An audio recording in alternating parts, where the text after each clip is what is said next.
निर्गुणी रहनी होना चाहिए।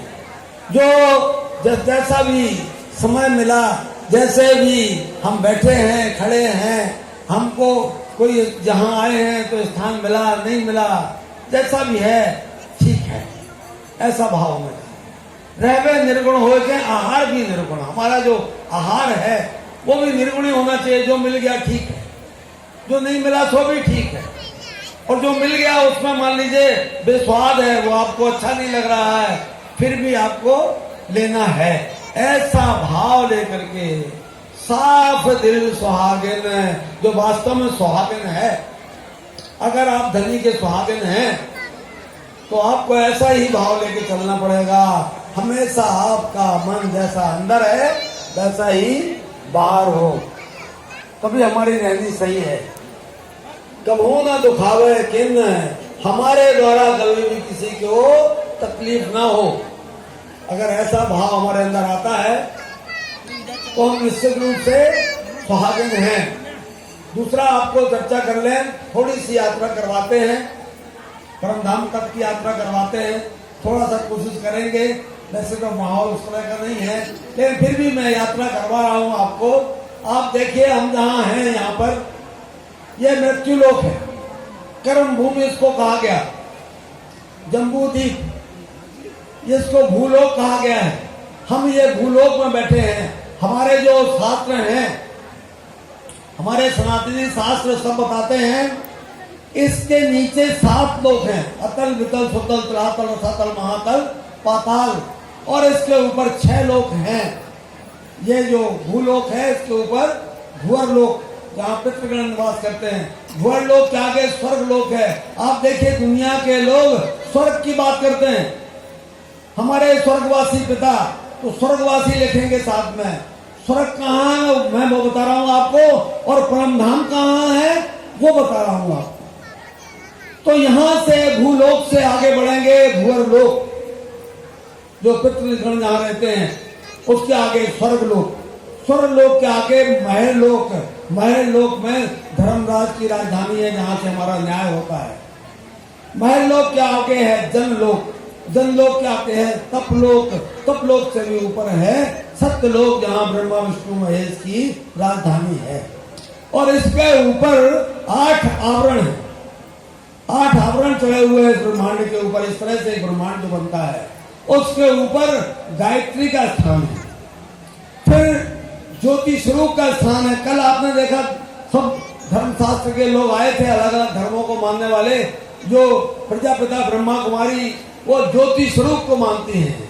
तो ये अष्टावरण जो है, ये पूरा 14 लोगों का ब्रह्मांड, इसके ऊपर अष्टावरण के ऊपर गायत्री का भी स्थान है, ज्योति स्वरूप का भी स्थान है, मोहतत्व का स्थान है, इच्छा शक्ति का स्थान है, और इससे परे हिरण्य गर्भ आदि नारायण जिसको कहा गया, जिनसे ही ब्रह्मा विष्णु महेश की उत्पत्ति होती, सारी सृष्टि की उत्पत्ति होती है। इस प्रकार से ये क्षर पुरुष प्रगति है।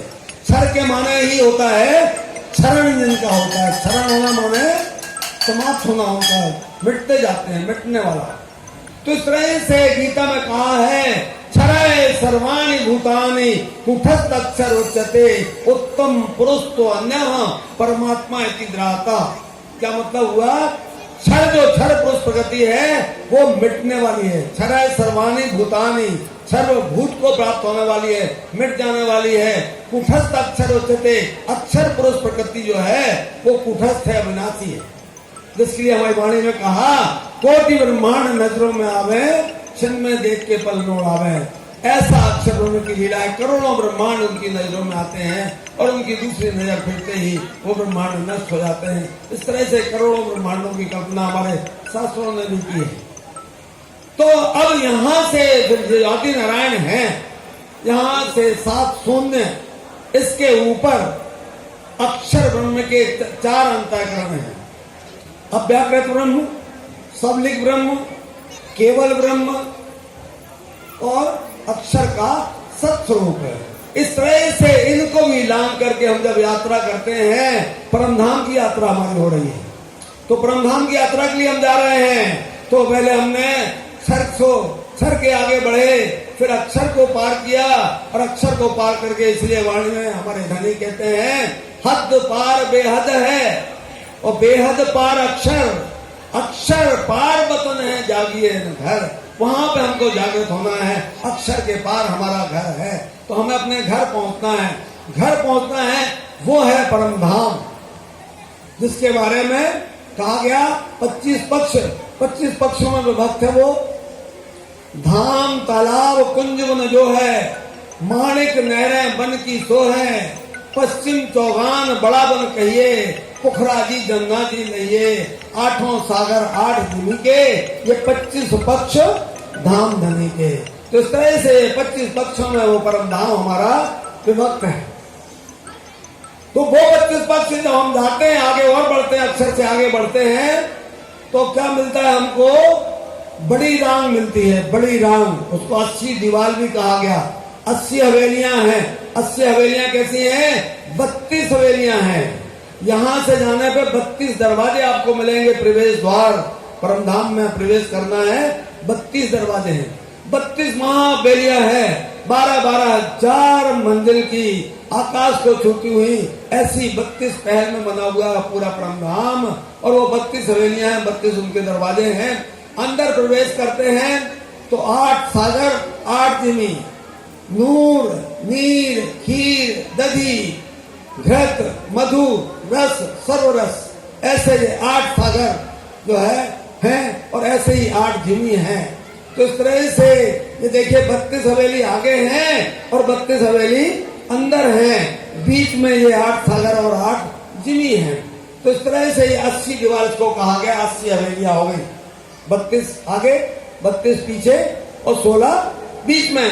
इस तरह से 80 की गिनती पूरी हो गई। इसके आगे चलते हैं 4 हार हवेली, जिसको छोटी रांग कहा गया है। 4 हार हवेली को हम पार करते हैं, यहां से ही बढ़ते हैं।